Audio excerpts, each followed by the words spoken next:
Assalamualaikum warahmatullahi wabarakatuh. Saudara-saudariku, sangat berbahagia dan bersyukur pada Allah Subhanahu wa taala kita kembali diberikan kesempatan untuk meneruskan kajian kita Al-Quran Sunnah Solution. Ini adalah kajian yang baru di ayat 39 surah Al-Baqarah sebagai lanjutan di pertemuan yang sebelumnya. Al-Quran Sunnah Solution, pedoman hidup dan solusi berkehidupan mengacu kepada tuntunan Al-Quran dan Sunnah Rasulullah Sallallahu Alaihi Wasallam. Sebelum kita bacakan ayatnya, kita dapatkan dulu intisari di pertemuan yang lalu bahwa Allah Subhanahu Wa Taala sejak menurunkan Adam dan Hawa alaihi wassalam memulai misi kehidupan di bumi ini, dan misi ini tentu akan berkelanjutan setiap generasi anak cucu Adam sampai kehidupan di bumi ini tuntas, selesai, paripurna seizin Allah Subhanahu wa taala. Bersamaan dengan turunnya itu, maka Allah pun turunkan pedoman berkehidupan. Jadi bukan turun yang hampa, bukan berusaha begitu saja dengan bekal potensi atau kemampuan yang telah Allah tetapkan, tapi bersamaan dengan itu diberikan jalur kehidupan, peta jalan roadmap sampai ajal bagi setiap Adam, Hawa dan anak cucunya ini berakhir, guna menuntaskan misi yang diberikan sesuai dengan kemampuannya masing-masing. Maka petunjuk itu yang disebut dengan hudan. Di setiap eranya Allah memberikan kesesuaian dengan karakter umat dan generasinya. Tentu pernah kita pelajari bersama dan kami jelaskan di pertemuan yang lalu bahwa eranya Nabi Adam akan sangat berbeda dengan eranya Nabi Nuh alaihi wassalam. Pun demikian eranya Nabi Nuh alaihissalam berbeda dengan eranya Nabi Ibrahim alaihissalam. Demikian seterusnya sampai eranya Nabi Muhammad sallallahu alaihi wasallam. Karena itu di setiap era Allah berikan pedoman berkehidupannya yang sesuai dengan karakteristik umatnya, kebutuhan pada masa itu, bagaimana menjalani hidup. Saat yang bersamaan juga dijadikan sebagai bagian dari ibadah, dan pada konteks itu mendekatkan setiap hamba kepada Allah Subhanahu wa taala. Dan puncaknya adalah pada eranya Nabi Muhammad sallallahu alaihi wasallam, nabi penutup, nabi terakhir, dan umatnya pun akan berakhir sampai akhir kehidupan di bumi ini. Karena nabinya terakhir, umatnya pun sampai akhir kehidupan, maka pedomannya pun mesti komprehensif, lintas zaman, harus terjaga, mudah diakses, ya kan? Nah, dalam bahasa Arab tuh mudah diakses, mudah dibaca, mudah diinteraksikan, itu disebut dengan Quran. Kalau dikhususkan disebut dengan Al-Quran, maka diberi nama Al-Quran untuk memberikan kesan bahwa ini adalah pedoman bagi kehidupan manusia sampai berakhir yang akan sangat mudah diakses, sangat dimudahkan pemahamannya, diimplementasikan dalam kehidupan untuk mencapai satu harapan kebahagiaan yang sejati, sukses dan bahagia. La khaufun alaihim wa lahum yahzanun. Itulah penamaan yang membedakan dengan Injil sebelumnya yang sifatnya lokal di eranya Nabi Isa alaihissalam saja. Kemudian Nabi Musa alaihissalam misalnya sebelumnya, jauh sebelumnya mendapati Taurat ya, sesuai dengan eranya saja. Ya, setelah Musa kan ada juga Nabi Daud misalnya alaihissalam, itu mendapatkan Zabur. Itu masing-masing di eranya. Sehingga kekinian pun kita agak sulit untuk mendapatkan versi asli dari kitab-kitab dimaksud, karena memang tujuan untuk diturunkan pedoman itu hanya di eranya saja dan sifatnya lokal, ya, tidak dalam skala global. Berbeda dengan Al-Quran, ia terjaga dari sejak turunnya sampai kini, sampai kapanpun kehidupan ini berakhir, ya, hingga kita kembali kepada Allah Subhanahu wa taala. Hal yang penting untuk kita ketahui bahwa jika kita kembalikan formulasi Al-Quran itu, saya ingatkan teman-teman, dan dari pengingat ini saya juga minta izin dan minta maaf di sela-sela penjelasan mungkin akan masih ada teman-teman menyaksikan atau mendengar saya batuk-batuknya, ini masih penyesuaian, dan semoga jedanya diringankan atau tidak muncul sama sekali insyaallah. Mohon teman-teman bisa memahami dan mengiringi apa yang akan kita bahas. Semoga Allah berikan kesehatan pada kita semua. Jadi kita akan turunkan sejenak seperti ini Al-Quran. Okay. Baik, Al-Quranul Karim. Formulasi dari Al-Quran ini, fungsi utamanya disebut sebagai hudan. Ini poinnya. Ya, kita sudah pernah terjemahkan berulang kali hudan ini sebagai pedoman kehidupan. Jadi di dalam Al-Quran ini itu bukan sekedar bacaan yang hampa makna. Jadi bukan bacaan semata, ya. Di dalamnya bukan cuman kalimat, ya, bukan cuman ayat dalam tanda petik yang hanya untuk dibaca, tidak. Tapi isi Al-Quran itu adalah ini, pedoman kehidupan. Dan pedoman kehidupan yang dimaksudkan ini mencakup seluruh aspek kehidupan yang dialami manusia sampai akhir masa hidup di dunia. Akhir zaman sering kita katakan dalam, ya, lisan orang-orang kekinian. Nah, saya pernah urutkan di pertemuan sebelumnya, dari era Nabi Adam terus sampai era Nabi Muhammad SAW, setiap generasi kan berganti, ya. Lalu bijak, adil dan sayangnya Allah kepada setiap hambanya diturunkan pedoman, ya, dan dijelaskan sampai setan pun dijelaskan ini yang harus dilakukan, ini hasilnya akan begini, kalau mengerjakan ini hasilnya akan begini, dapatnya begini, di dunianya begini, alam kuburnya begini, akhiratnya begini, ya. Kalau melanggar ketentuan, resikonya akan begini, di dunia merasakan kegelisahan seperti ini, ya, akan meninggalnya pun tidak tenang, di alam kuburnya terancam, di akhiratnya beresiko. Jelas sekali semuanya, ya. Dan ini sesuatu yang sangat menarik gitu ya. Di Al-Quran, karena ini ditujukan untuk membimbing kehidupan manusia sampai kehidupan di dunia ini berakhir, maka logikanya kan tadi saya sampaikan, dari sejak diturunkan, setiap berganti pun generasi, berganti generasi, ia masih tetap terjaga, ya kan? Logikanya kan begitu. Bahasanya harus sama, ya, harus eksis juga serupa, sampai kapanpun, dari era Nabi sampai kini, sampai kapanpun, sampai hidup berakhir. Karena memang desainnya untuk menyelesaikan semua persoalan kehidupan yang dialami sampai zaman berakhir. Nah, ini yang menjadikan penguat bagi kita, khususnya orang-orang Islam, dan kita boleh komparasikan untuk menunjukkan dan menguatkan keyakinan kita. Tujuannya begitu, ke internal dulu supaya kita yakin. Kan poinnya seperti itu, ya.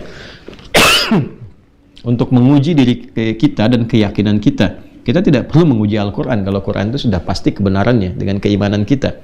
Tapi kita bisa menguji tingkat keimanan kita terhadap Al-Quran ini dengan beberapa uji, ya, bahkan bisa jadi uji intelektual untuk menguatkan argumentasi. Ya, semisal mana ada karya manusia yang bisa bertahan dengan bahasa aslinya tanpa dialih bahasakan dalam setiap generasi terus, ya, sedemikian adanya, dan dia bukan sekedar dibaca. Semua orang bisa mengakses, bahkan yang tak melihat pun bisa membacanya, melafadzkannya, bahkan bisa menghafalkannya, dan tidak berubah sejak didapati di pertama kali sampai dengan lintas generasi.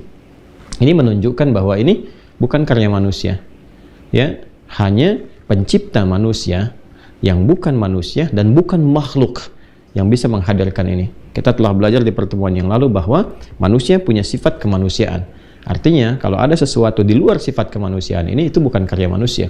Manusia boleh menulis, tapi di setiap era akan selalu ada penyesuaian.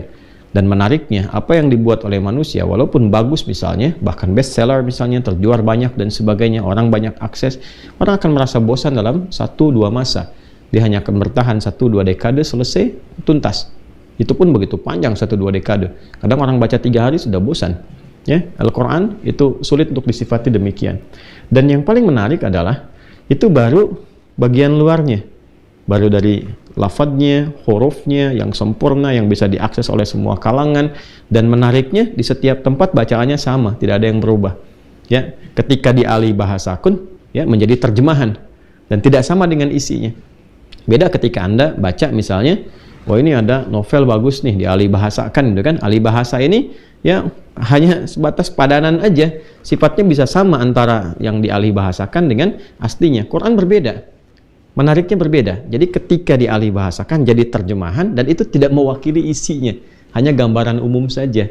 Ketika ingin tahu isinya menjadi tafsir, menjadi keterangan, dan bisa berjilid-jilid. Nah, ini menunjukkan bahwa secara konten, secara isi, Al-Quran beda dengan bacaan biasa. Ya, di dalamnya ada pedoman berkehidupan yang sangat komprehensif, sangat holistik, bahkan bisa diturunkan dalam bentuk penjelasan yang sifatnya tematik. Ya, yang sifatnya tematik. Imam Al-Bukhari bahkan sampai membuat 97 tema kehidupan khusus yang diturunkan dari ayat Al-Quran, kemudian dijelaskan lewat hadis-hadis Nabi Sallallahu Alaihi Wasallam. Dan yang lainnya bisa membuat kurang atau lebih daripada itu untuk saling menyempurnakan. Hebatnya, setiap tapak kehidupan kita, itu bisa kita temukan korelasi solusinya. Jadi bukan sekedar korelasi dikait-kaitkan, tidak. Memang solusi untuk apa yang kita alami itu dari ayat-ayat Al-Quran secara tematik. Nah, di sini kalau kita bagi nanti, ada persoalan keyakinan, ya, persoalan iman, atau juga sering disebut dengan akidah. Ada yang terkait dengan implementasi dari keimanan ini atau akidah ini berupa ibadah. Ya. Nah, ada yang ketiganya adalah percikan dari hasil ibadah ini dibawanya ke muamalah. Nah, hiasan dari ketiga hal ini disebut dengan akhlak namanya. Oke? Ini bagian-bagian pokoknya. Jadi, ini sisi keimanan, sisi akidah, sisi keyakinannya. Baik. Saya meyakini kebenaran dalam Islam misalnya, karena yakin ini saya memeluk Islam. Kalau nggak yakin kan nggak mungkin kita ambil itu ya. Kemudian kita dapatkan turunan-turunannya, diantaranya yakin dengan apa yang disampaikan di dalam Al-Quran berupa pedoman berkehidupan. Nanti ada 6 pokok dalam konteks keyakinan, itu disebut dengan 6 pilar. Baik yakin kepada Allah Subhanahu wa Ta'ala, kemudian ada malaikat, ya, kemudian ada kitab, diantaranya ini Al-Quran, lalu setelah itu ada Rasul, hari kiamat, qada dan qadar. Aspek ini nanti diimplementasikan dalam konteks ibadah. Nah, setelah yakin, apa bukti keyakinannya? Ya kan? Kan setiap keimanan itu, keyakinan butuh pembuktian. Karena iman kan bahasa hati. Yang di hati itu kan perlu dibuktikan. Ya, semua perasaan itu bisa kelihatan ketika ada pembuktian. Bagaimana taunya orang itu marah? Kalau terpendam kan nggak ketahuan. Tapi ketika lisannya misalnya sudah mengeluarkan kata-kata yang tidak biasa, wajahnya sudah melotot, nah itu pembuktian namanya. Baik ya, cinta itu pembuktiannya apa? Nikah. Kasih sayang orang tua ke anak, pembuktiannya apa? Ada pelukan, ada pemberian barang-barang dan seterusnya, ya, ada kasih sayang dipraktekkan dengan perilaku. Nah, itu butuh pembuktian. Implementasi dari semua bahasa hati itu, bahasa kolbu itu adalah perilaku. Nah, ini implementasi iman itu apa? Adanya ibadah. Karena itu setelah kita mengatakan saya beriman, la ilaha illallah, maka perlu dibuktikan. Disitulah kemudian Allah Subhanahu wa Ta'ala, ya, meminta pembuktian keimanan ini dan menunjukkan. Kalau kita tanya, ya Allah, gimana cara saya membuktikan? Allah kan mesti menerangkan. Maka diturunkanlah kemudian ini perintah berupa ibadah. Ini pembuktiannya. Dan ini esensi kehidupan kita ada di sini. Pembuktiannya kan, esensi itu ada di pembuktian. Kan kalau nggak dibuktikan nggak ketahuan kan isi imannya. Jadi setelah seorang mengatakan la ilaha illallah, asyhadu an la ilaha illallah, kan? La ilaha illallah, ya kan? Semacam ini. Baik, maka pembuktiannya apa? Ibadah. Ini yang dimaksud Quran surah ke-20 misalnya, Taha ayat 14. Ya, saya penting jelaskan ini dulu sebelum masuk ke ayat 39 karena ini akarnya. Ya. Innani anallah, kata Allah, saya adalah Allah. Sungguh tidak ada keraguan, saya adalah Allah. Kata Allah, ya, la ilaha. Nah, la ilaha illa ana. Allah, karena Allah yang berkata ana, ya, la ilaha illa ana, tidak ada Tuhan yang dipertuhankan dan diibadahi kecuali aku, kata Allah. Nah, kalau kalian yakin dengan la ilaha illallah, kata Allah, la ilaha illa ana, kita katakan la ilaha illallah. Kalau ana itu kan Allah yang mengatakan, kan, saya, kata Allah. Kita kemudian kembalikan tidak ada Tuhan selain Allah. Ya, maka apa kata Allah? Fa'budni, buktikan kebertuhanan engkau kepadaku dengan beribadah kepadaku. Ya, pembuktiannya lewat apa? Ibadah. Disinilah kemudian kita diperintahkan untuk ibadah. Ya, kita bertanya lagi, gimana caranya ya Allah? Seperti apa? Ya, maka turun ayat-ayat untuk menunjukkan kita ibadah. Ya, teruskan ayatnya, wa aqimis shalah, contoh tunaikan salat, kata Allah. Ya, li dzikri, untuk mengingatkan bahwa engkau itu bertuhan kepadaku. Ya, bahwa Tuhannya siapa? Allah, untuk mengingat kita itu hamba, Allah itu yang Tuhan. Nah, ini jelas sekali dalam Islam secara konseptual tuh, ini jelas, nggak ada celah bagi kita itu. Sulit mencari-cari untuk taruhlah bahasa anak sekarang ngeles misalnya, atau ingin mencari celah-celah yang menghindar dari ini, sulit. Jadi dikunci baik secara logika, argumentasi intelektualnya, sampai ke nilai rasanya dalam sekali. Ya, karena kan Allah yang mencipta kita, sangat tahu kebutuhan kita. Nah, ini yang dimaksudkan teman-teman sekalian dalam konteks ini, yang dimaksudkan dengan esensi kehidupan dari sini. Jadi semua kehidupan kita itu sebagai pembuktian iman kita kepada Allah, kita beribadah. Ya, ini yang dimaksud Quran surah ke-51 ayat 56. Wa ma khalaqtul jinna wal insa illa liya'budun. Ya. Tidaklah aku ciptakan jin dan manusia itu kecuali untuk menjadikan semua aktivitas kehidupannya sebagai ibadah hanya kepada Allah. Jadi kita membuktikan bahwa karena kita iman, kita mau ibadah nih, ya kan? Nah, nanti pancaran dari ibadah ini, percikannya, itu value-nya lah kalau kita katakan untuk orang sekarang, value-nya itu dipraktekkan dalam muamalah, interaksi sosial kehidupan kita.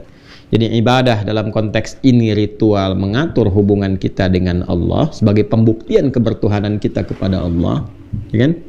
Ini ya. Nah, nanti dari sini ada value-nya. Value ketika kita ibadah kepada Allah itu dibimbing oleh Allah. Ya, apa bimbingannya? Berupa value kehidupan, nilai-nilai petunjuk kehidupan, hasil ibadah ini yang bisa digunakan dalam muamalah interaksi sosial. Ya. Sehingga ada lagi yang mengaitkan di antara ulama yang muamalah itu termasuk bagian dari ibadah itu sendiri. Karena nggak lepas dari value ibadah. Value ini kan memberikan nilai pada sebuah pekerjaan. Ketika diberikan nilai, maka nggak lepas dari hasil nilai itu sendiri.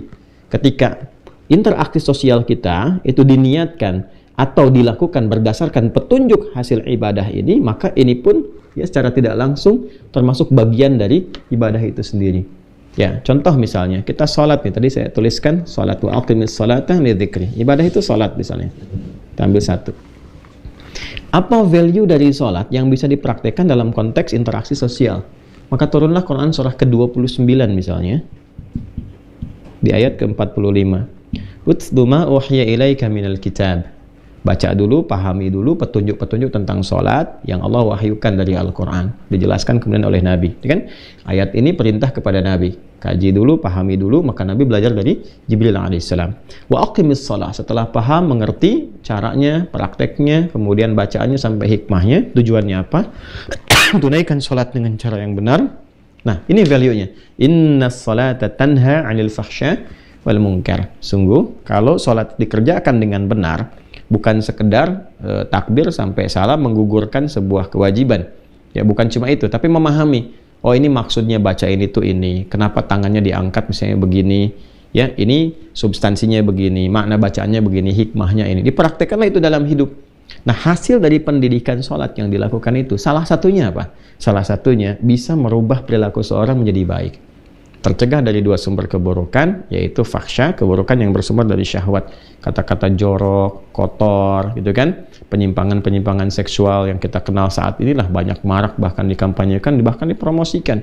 Nah, itu tidak akan dilakukan.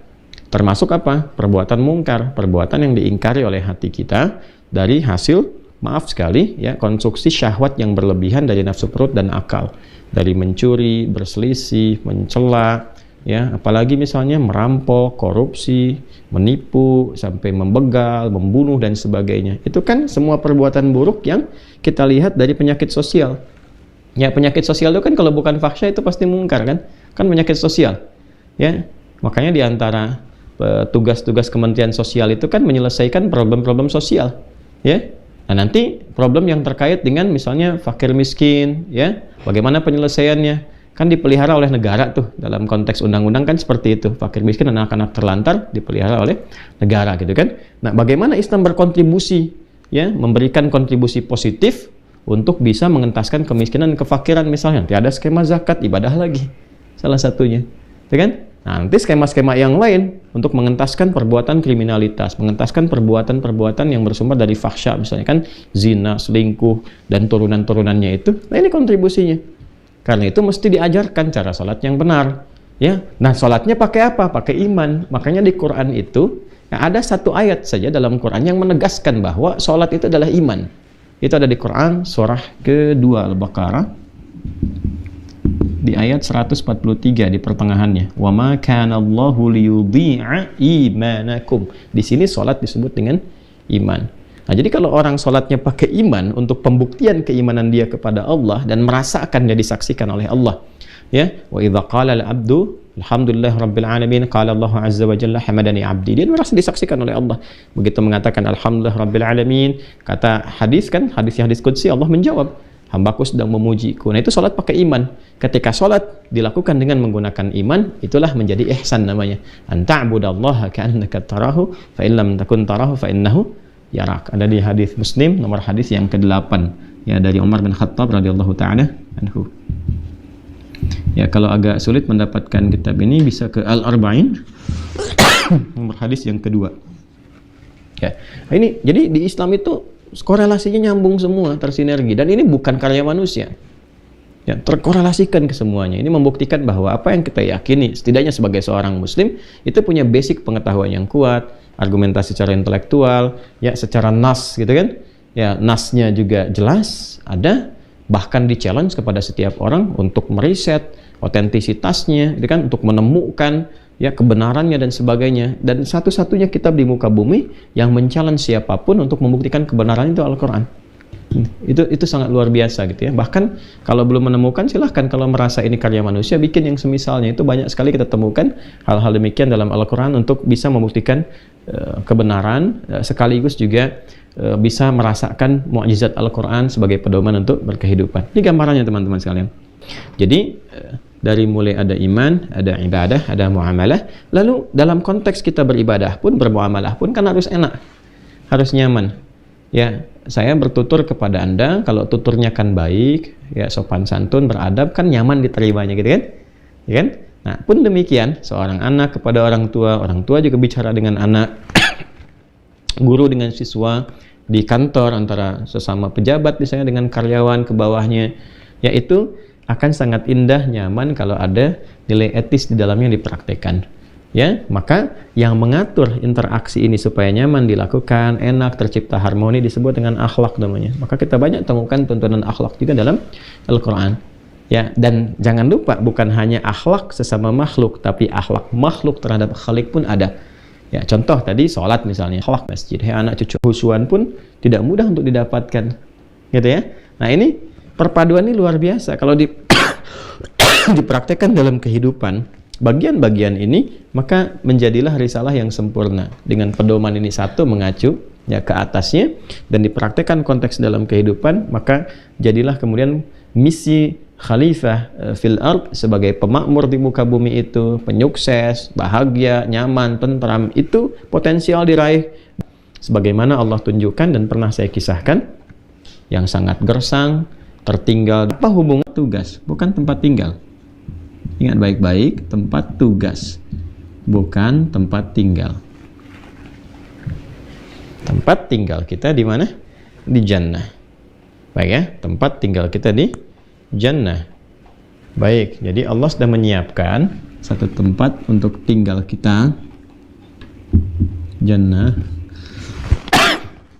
yang kita terjemahkan dengan surga.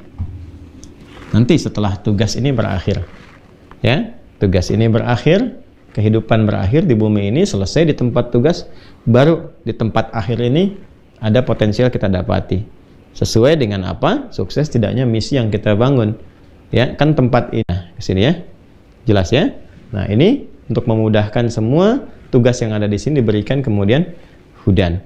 Konstruksi untuk bertugas ini sampai kemudian ke jannah, dari mulai turun ke sini, sampai ke akhir, sampai balik ke sini, itu selalu didasarinya dengan iman. Ini poinnya. Basicnya ini, asasnya. Jelas ya? Basicnya adalah iman. Karena semua bersumber dari ini yang paling awal. Gak mungkin orang bisa ibadah, itu kan, ibadah dengan benar tentunya, ya, kalau tidak ada iman. Ya, kita kan sholat tuh karena ada iman. Ya, karena iman itu sinyalnya ada. Kemudian begitu dipanggil Allahu Akbar, iman kita merespon kan? Ya, ketika merespon itulah kita didorong untuk menunaikan sholat sebagai pembuktian iman. Ya, ketika tidak ada dorongan itu, ini menunjukkan iman kosong. Ya, walaupun orang mengklaim misalnya saya muslim, tapi muslimnya cuma di lisan kalimat la ilaha illallah, syahadu an la ilaha illallah, kan? Syahadu anna Muhammadar Rasulullah di lisan, nggak nyampe ke kalbu. Sedangkan iman itu kan di kalbu. Kalau nggak nyampe ke dalam kalbunya, nanti nggak ada sinyal. Nah, inilah klaim keislaman saja tanpa disertai keimanan. Itu ada di Quran surah ke-49. Quran surah 49 ayat ke-14. Qalatil a'rabu amanna. Ini sudah diantisipasi oleh Al-Quran. Qalatil a'rabu amanna. Di era Nabi ada sekelompok orang Arab Badui mengatakan, kami telah beriman. Kemudian turun penjelasan dari langit. Ya, turun wahyu. Qul lam tu'minu. Katakan Muhammad SAW, kalian belum beriman serius, belum benar beriman. Ya, walakin qulu aslamna, tapi katakan saja kami baru berislam. Karena syarat berislam itu kan diucapkan dulu dengan lisan, asyhadu an la ilaha illallah wa asyhadu anna Muhammadan Rasulullah. Ya, walamma yadkhulul imanu fi qulubikum. Sedangkan apa yang kalian ucapkan itu belum sampai ke kalbu. Ya, belum menjadi konstruksi iman untuk memberikan sinyal kepada tubuh untuk bersikap, merespon untuk perintah ibadah. Nah, itu poinnya. Jadi basicnya itu ini. Jadi turunnya pakai iman, mengerjakan kegiatan di bumi pakai iman, implementasi iman itu bisa dipakai, dilatih dalam ibadah ritual ini. Nanti implementasinya ibadah sosial. Makanya nanti orang-orang yang jadi apapun di bumi ini dengan pekerjaannya, mau jadi dokter, jadi pejabat, birokrat, diplomat, di TNI, di kepolisian, di arsitektur misalnya, ataupun di kampus-kampus, di sekolah, kalau dia seorang muslim dan dia beriman, dia sholat, itu pasti akan ada petunjuk-petunjuk, sinyal-sinyal rabbani dari imannya yang membimbing dia beraktivitas. Ya, kalau tidak mengarahkan pada kebaikan, mencegah pada keburukan. Imannya akan bekerja di situ. Ya, ada bimbingan. Memandang saja kok kita netral apapun, memandang saja pakai iman. Ya, beda pandangan dengan iman dengan pandangan tanpa iman dalam konteks muamalah ya. Ya, ada standarnya, standar ukuran. Kalau tanpa iman, semua itu dihargai sebagai sesuatu yang terhormat saja. Ya, udah mau pakai apapun, ya busana apapun, penutup seperti apa, ya gambarnya terhormat karena kan bukan standar iman. Tapi ketika seorang memandang dengan imannya, yang terhormat itu ada standarnya, ada ukurannya. Kapan menjadi terhormat? Kalau ukuran-ukuran keimanan itu dipakai, yaitu ukuran aurat. Laki-laki sekian, perempuan seperti ini yang boleh terlihat, ini yang tidak boleh. Jadi begitu kemudian matanya memandang yang menurut imannya tidak masuk standar itu, langsung dipalingkan tuh. Itu nanti kekuatan iman yang bisa mengarahkan itu. Yang nggak punya iman nggak bisa begitu. Itu yang dimaksud Quran surah ke-24 ayat 30 untuk laki-laki, 31 untuk perempuan. Qul lil mu'minina yaghuddu min absarihim. Katakan pada pria-pria yang merasa punya iman, maka akan terjadi ghaddul basar, imannya akan membimbing bagaimana ia mesti memandang. Nanti kalau diterapkan misalnya yang skala kecil nih, pulang dari masjid misalnya kan, mau pakai sendal yang bukan sendalnya, ketika ada iman, imannya bergerak, itu bukan punya kamu. Ya, lebih kompleksnya ketika di proyek misalnya harus tanda tangan yang bukan kebijakannya atau sesuatu yang mungkar, ya akan menolak hatinya, tangannya nggak akan digerakkan. Ya, dan yang paling pokok tadi dalam memandang pun itu dibimbing oleh imannya, itu ada standar. Wa qulil mu'minati yaghuddna min absarihinna. Katakan pada perempuan-perempuan yang merasa punya iman, perempuan pun tidak lepas dari ini. Nanti ada standarnya gitu. Dan semakin kuat imannya, semakin kokoh cara dia memandang, cara dia mendengar, sampai turun ke lisan, sampai ke kaki. Ya, ada semua konstruksi ini tersambung semua. Jadi kuncinya di sini. Dan akhlak juga gambaran iman. Semakin akhlaknya itu baik, semakin beriman.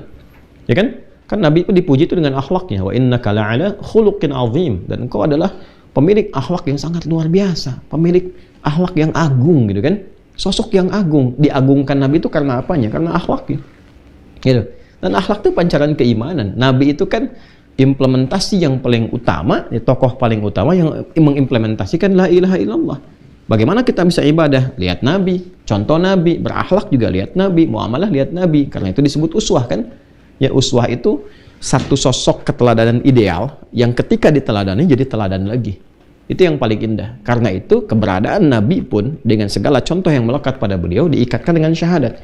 Setelah la ilaha illallah, ya kemudian Muhammadur Rasulullah. Asyhadu an la ilaha illallah wa anna Muhammadan Rasulullah. Kenapa ada Muhammadan Rasulullah? Supaya kita tahu cara la ilaha illallah itu lewat Muhammad Rasulullah. Diperintahkan sholat, lihat bagaimana Nabi menunaikan sholat. Kata Nabi, sallu kama ra'aitumuni usalli. Tapi semua konstruksi ini, ibadah, muamalah, akhlak, basicnya iman. Diturunkan karena kita beriman, kan Allah yang menciptakan kita. Ya, ketika Nabi Adam alaihissalam diciptakan, diberikan tugas, dilatih, turun ya karena imannya kepada Allah. Kalau nggak iman nggak turun dia kan. Karena iman turun. Kita pun begitu, tercipta itu karena kita iman kan. Ya, tahu dari mana? Quran surah ke-7 misalnya ayat 172. Nah, di Islam itu lengkap sekali jawabannya. Quran surah 7 ayat 172. Ini kan sebelum kelahiran. Nah, ini saya perkuat ya sehingga tidak menjadi statement pribadi ya. Na'udzubillah min dzalik itu. Kita kembalikan karena kita sedang bicara agama. Ya, dinu wad dalil itu kan. Ya, selalu terkait dengan dalil. Jelas wa idz akhadha rabbuka ya min bani adam min dhuhurihim dzurriyyatahum wa ashhadahum ala anfusihim alastu bi rabbikum qalu bala syahidna. Bahkan usia kandungan itu 4 bulan, ya, roh ditiupkan, sudah ada komitmen dialog keimanan. Jadi sebelum berkehidupan tuh kita hidup tuh dengan iman. Gini. Qalu bala syahidna, kami bersyahadat ya Allah menetapkan Engkau sebagai Rabb, sebagai Tuhan dan sebagainya. Yang merawat kami, memberikan kecukupan, kebutuhan, membimbing sampai kami kemudian wafat. Ya, ini sudah bala syahidna. Makanya ketika dilahirkan ada fitrah, kullu mauludin yuladu 'alal fitrah. Setiap yang terlahir itu dari rahim manapun dia membawa fitrah. Apa di antara fitrahnya? Kecenderungan untuk din. Kecenderungan untuk din. Ya. Dari mana taunya fitrah itu kaitan dengan din? Ya, di Quran surah ke-30 ayat 30. Rum ayat 30. Fa'aqim wajhaka lid-dini hanifa fitratallahi allati fataran nasa 'alaiha. Maka hadapkan dirimu dengan ya kepada apa? Ya, dirimu sepenuhnya kepada ketentuan ad-din dengan cara yang benar. Hanif. Ya, mungkin banyak orang bisa menghadirkan ini din, ini din, ini din. Ini konsep berkehidupan, ini konsep agama, ini konsep macam-macam. Silakan kau cari, kau buktikan untuk menemukan satu kebenaran yang hakiki dengan cara yang benar, yang hanif. Nabi Ibrahim mencari dengan intelektualitasnya, mengamati ini klaim orang ini yang dipertuhankan ini. Cari oleh beliau, diukur. Kita kan diberikan akal oleh Allah untuk berpikir, ini benar nggak Tuhan? Ya kan? Ya, Quran kasih kaidah sederhana, laisa kamitslihi syai'. Ya, yang disebut Tuhan itu nggak boleh sama dengan apapun, dengan penciptaannya. Ya, terlebih manusia. Ya, kemudian juga di bawah manusia apalagi ada hewan misalnya, ada tumbuhan, ada macam-macam, ada benda lainnya. Jadi totally different, mesti berbeda sepenuhnya. Kalau disebut Tuhan nggak boleh sama dengan yang bukan Tuhan. Kalau nanti ada kesamaan sedikit saja, maka ada potensi dari manusia itu bisa menjadi Tuhan. Ya kan? Itu standar sederhana sekali. Nanti fokusnya apa? Di Al-Ikhlas, turun Quran surah ke-112 itu. Qul huwallahu ahad. Jadi kalau manusia itu bisa bercabang, Tuhan mesti satu. Kan? Allahus samad, karena satu jadi tumpuan. Kalau banyak bagaimana bertumpunya? Ya, yang bisa berkembang itu makhluk. Tuhan mesti satu, nggak boleh sama kan? Baik, kemudian lam yalid walam yulad. Ya, Tuhan nggak boleh punya sifat beranak atau diperanakan, karena yang berkembang biak itu ya, yang beranak diperanakan itu adalah makhluk. Manusia beranak diperanakan, hewan demikian, tumbuhan juga demikian. Ya kan? Walam yakul lahu kufuwan ahad. Tuhan mesti kuat, nggak boleh lemah. Yang lemah punya sekutu itu ya manusia, punya teman, dia nggak bisa sendiri tuh. Ya, butuh orang lain lagi. Saya mau nerangkan begini saja, Anda bisa menyimak, mesti ada yang merekam. Yang merekam ada yang bikin alatnya. Jadi nggak bisa tunggal sendiri. Tuhan mesti lebih hebat daripada itu. Logis sekali, rasional sekali. Jadi semua disusun nih argumentasinya, logikanya, ini akalnya. Nah sekarang manusia itu kadang-kadang anehnya begini. Pada konteks kehidupan dunia, akalnya tuh dipaksa untuk sehat. Ya, ini akal yang sehat. Konstruksikan nih, jalan berpikirnya benar. Tapi logika dan akal yang sehat ini nggak bisa dipakai untuk memahami konteks ketuhanan. Ya, konteks keberagamaan yang benar. Kok nggak bisa dipakai menemukan Tuhan gitu? Karena kalau ngerancang ini mudah sekali. Ngerancang hukum ini, ngerancang ini gini, logika ini begini. Menyimpulkan premis-premis ini benar begini. Jalan berpikir yang benar begini. Menguji kata-kata begini. Tapi menguji imannya nggak bisa menggunakan logika itu. Ini sesuatu yang ironi gitu ya. Jadi ketemu sesuatu yang anti klimaksnya di situ. Kok untuk bisa memahami yang sesimpel itu tidak bisa digunakan? Kenapa berat sekali? Nah, itu berarti ada sesuatu tuh, ya, yang belum sempurna sinarnya masuk ke dalam jiwanya. Itu barangkali sedikit ya, teman-teman sekalian. Nah, nanti di sini fa'aqim wajhaka lid-dini hanifa fitratallah. Fitratallah allati fataran nasa 'alaiha, tanya kebuka begini. Nah, fitratallah. Inilah fitrah yang Allah lekatkan pada diri manusia. Jadi jiwa manusia itu ada spiritnya, ada rohnya. Roh itu kebutuhannya din. Dia nggak bisa menemukan yang lain. Nutrisinya beda dengan akal. Akal itu membaca, pengetahuan, knowledge didapatkan dari data, jadi informasi, knowledge, saring. Fisik ini makanannya, makanan materi yang kita makan, fisikal untuk menjaga kesehatan, kekuatan. Nah, roh makanannya apa? Ini spiritual itu makanannya, din. Ini fitrahnya. Makanya manusia mencari. Ya, dia mencari terus. Kata Allah, ya silakan kau mencari untuk menemukan. La ikraha fid din, gak ada paksaan, kau cari. Ya, dengan kemampuanmu, dengan logikamu, aku sudah berikan fitrah iman. Ya, sudah dituntun oleh Allah. Ini nabinya, ini rasulnya, jelas, ini ada, ini petunjuknya. Tapi masih ingin mencari, silakan cari sampai menemukan kebenaran yang sejati, silakan. Tapi ingat, kau punya batas waktu kan? Ya, disebut dengan ajal. Karena itulah manusia kan sering mencari. Kadang mencari ini, kadang ada yang ke pohon, kadang ada yang ke macam-macam, kadang ada yang ke alam segala rupa. Nah, ketika itu ditetapkan, didialogkanlah dalam Al-Quran. Layak nggak jadi Tuhan? Coba deh, masukkan nih standarisasinya. Ini standar ketuhanan sifatnya apa? Coba uji. Yang ini yang dipertuhankan masuk nggak dari standar Tuhan itu? Ini masuk nggak? Kalau nggak masuk berarti ada yang di luar itu semua. Ya, maka disimpulkan pencipta semua itulah yang dipertuhankan. Dijawab oleh Al-Quran nanti. Ya, ini banyak ayatnya. Teman-teman ngaji aja di Mira tuh yang pernah saya terangkan di bab akidah. Saya terangkan, insya Allah cukup lengkap di situ ya tentang konteks kebertuhanan. Nah, yang ini saya tekankan di sini sampai kita ketemu nanti semua konsepsinya ad-din, maka dijawab semua pertanyaan itu secara terstruktur, detail, sempurna dalam syariat Islam. Karena itulah kemudian di Quran puncaknya surah ke-3 ayat 19. Nah, Allah menerangkan dengan sangat tegas sekali, innad dina 'indallahil Islam. Jadi kalau Anda ingin mencari ya yang paling mudah, yang paling logis, yang paling kuat argumentasinya, yang standar-standarnya dihadapkan, silahkan Anda bisa lihat dalam Islam. Dan itu pun tidak dipaksa. La ikraha fiddin, enggak dipaksa kok. Kalau ingin mencari, ingin belajar, silahkan. Justru saat seseorang muslim memaksa orang lain untuk meyakini misalnya ketuhanan Allah, dia maksa, dia berdosa. Indah sekali. Lakum dinukum waliyadin. Anda ambil konsekuensinya ketika kembali kepada Allah. Kita punya keyakinan, Anda punya keyakinan, silahkan dalam konteks kehidupan saling menghormati. Ketika ibadah masing-masing, nggak usah saling mengajak, nggak usah saling menempatkan bagian dari ibadahnya di tempat dia, ya, tapi tempatkan masing-masing saja. Nanti praktekkan itu dalam konteks muamalah.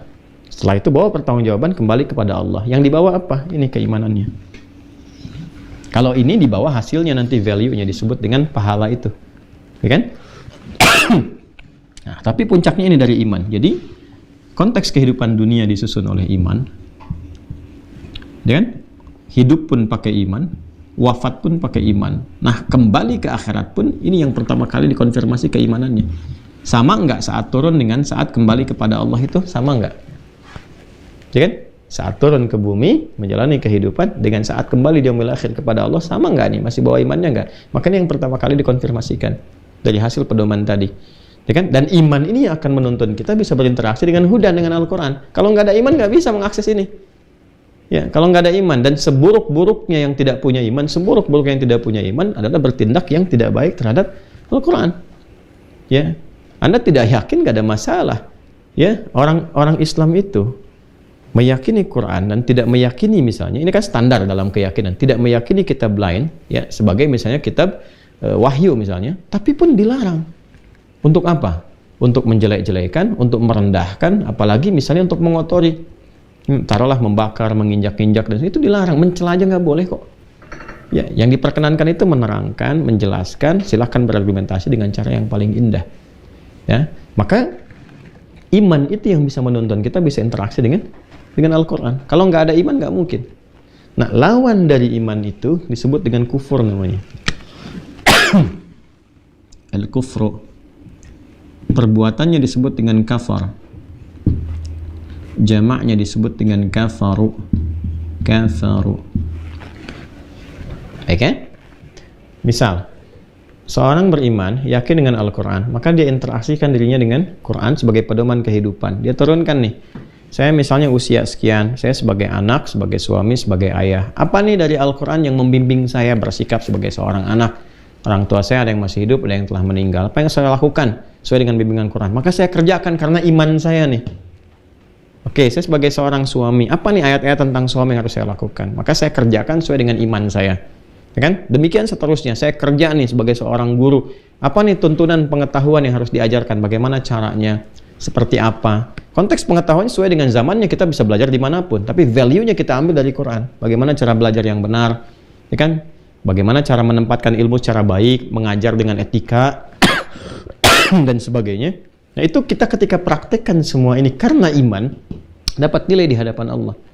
Dijamin saat di dunia, fala khaufun 'alaihim wa lahum yahzanun. Saat pulang dia mendapatkan lahum ajrun ghairu mamnun. Ya kan? Jadi saat di dunia, la khaufun 'alaihim wa lahum yahzanun. Saat pulang, lahum ajrun ghairu mamnun.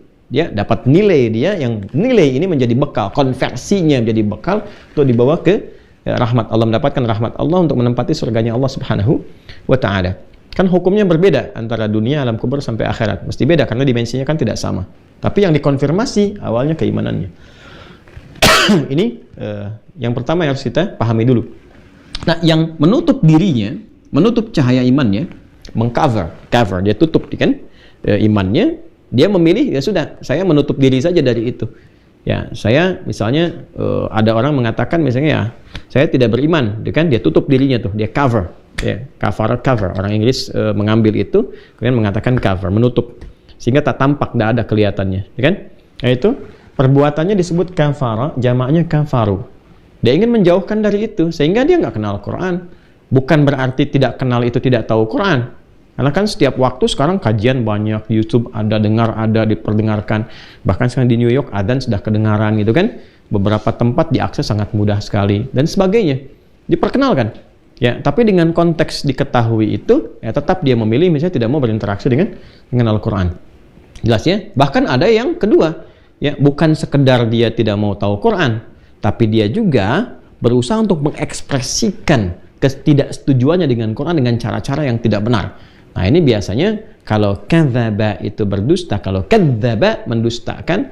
Nah kalau sudah kata kadzdzaba diletakkan pada sesuatu yang mulia, itu berarti ada action yang tidak pantas dilakukan.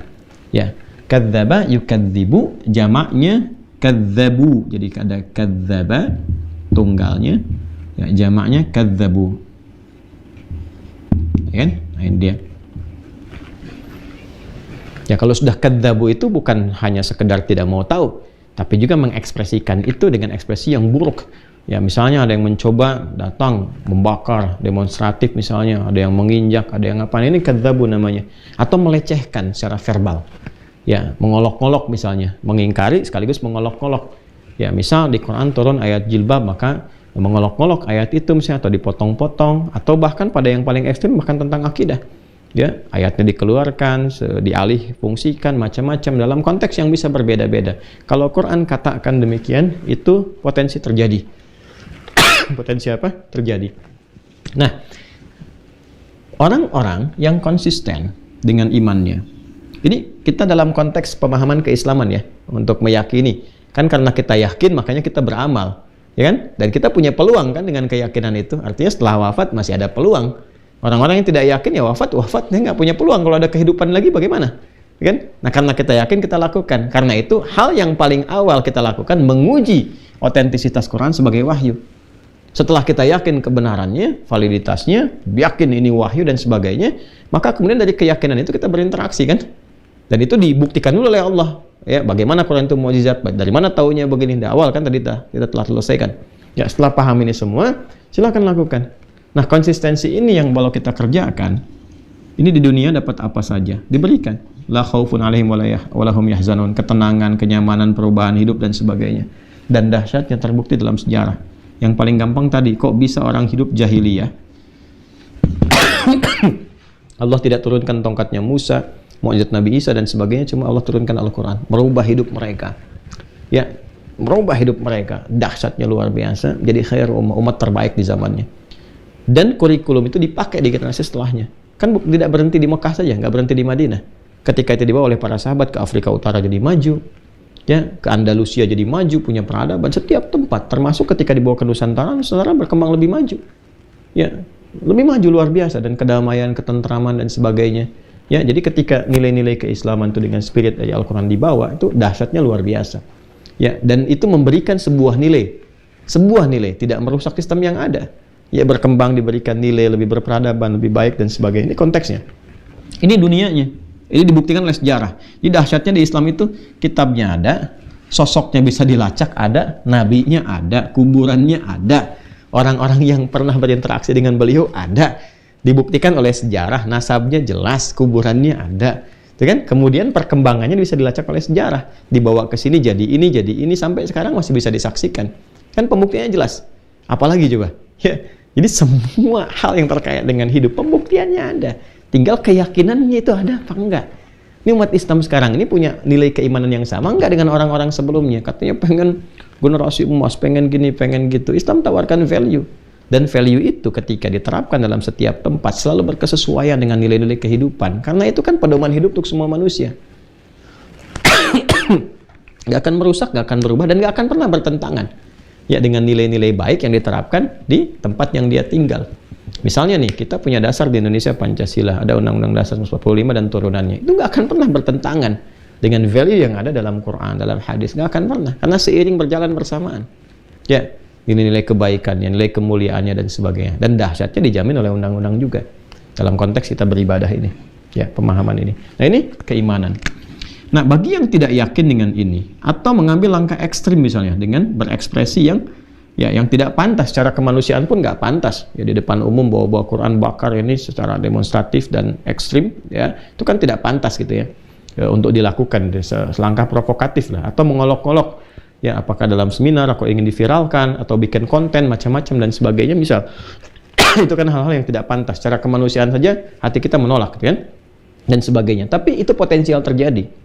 Ketika itu terjadi dan dipertahankan sampai wafat, ini bagaimana nih statusnya yang seperti ini?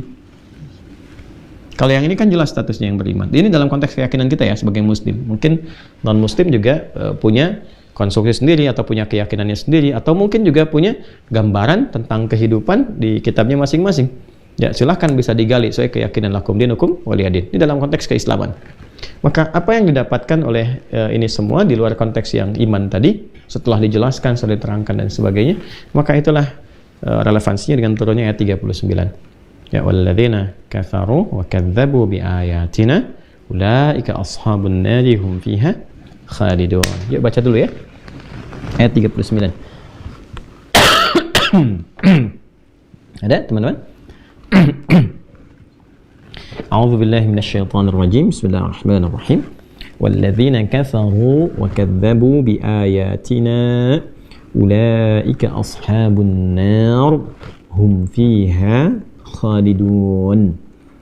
Nah, yuk kita dapati ya. Walladzina, adapun orang-orang yang, alladzina disebutkan 1080 kali dalam Al-Quran. Ini mencakup lintas gender, ya, lintas generasi, dan ini mencakup juga lintas profesi macam-macam. Artinya ya ada saja potensi orang-orang yang mungkin tidak yakin, yaitu haknya masing-masing, ya, menutup diri, mengcover dirinya dari Al-Quran misalnya, itu haknya masing-masing. Ya, tidak yakin silahkan, i'mal ma syi'ta fa innaka mayyit, ya, silahkan kerjakan apapun, pada akhirnya kan Anda wafat juga. Ya, saya juga demikian, kita meninggal, kita semua meninggal. Nah, apa yang nanti akan menentukan di hari kemudian, kan keyakinan kita masing-masing, bukan uang kita kan. Uang kan selesai, nggak dibawa dikubur juga, bukan jabatan, jabatan selesai. Ya, sama-sama pengen almarhum kan ketika meninggal itu, sama-sama semua pengen almarhum. Ya, yang menentukan apa? Keyakinannya. Makanya penting punya keyakinan yang benar saat hidup, karena saat wafat yang dipertaruhkan keyakinan. Nah, keyakinan itu bahasa Arabnya disebut iman, keimanannya. Ya, itu poin pentingnya. Ya, jadi sekarang silakan, nanti yang dipertaruhkan keiman masing-masing. Karena itu Quran datang dengan risalah yang indah, silakan saling menghormati. Setiap orang punya pilihan, tapi nanti saat wafat, ya, nah keyakinan itu, keyakinan kita saat hidup itu yang dibawa. Adapun semua perbuatan kita di dunia itu selesai.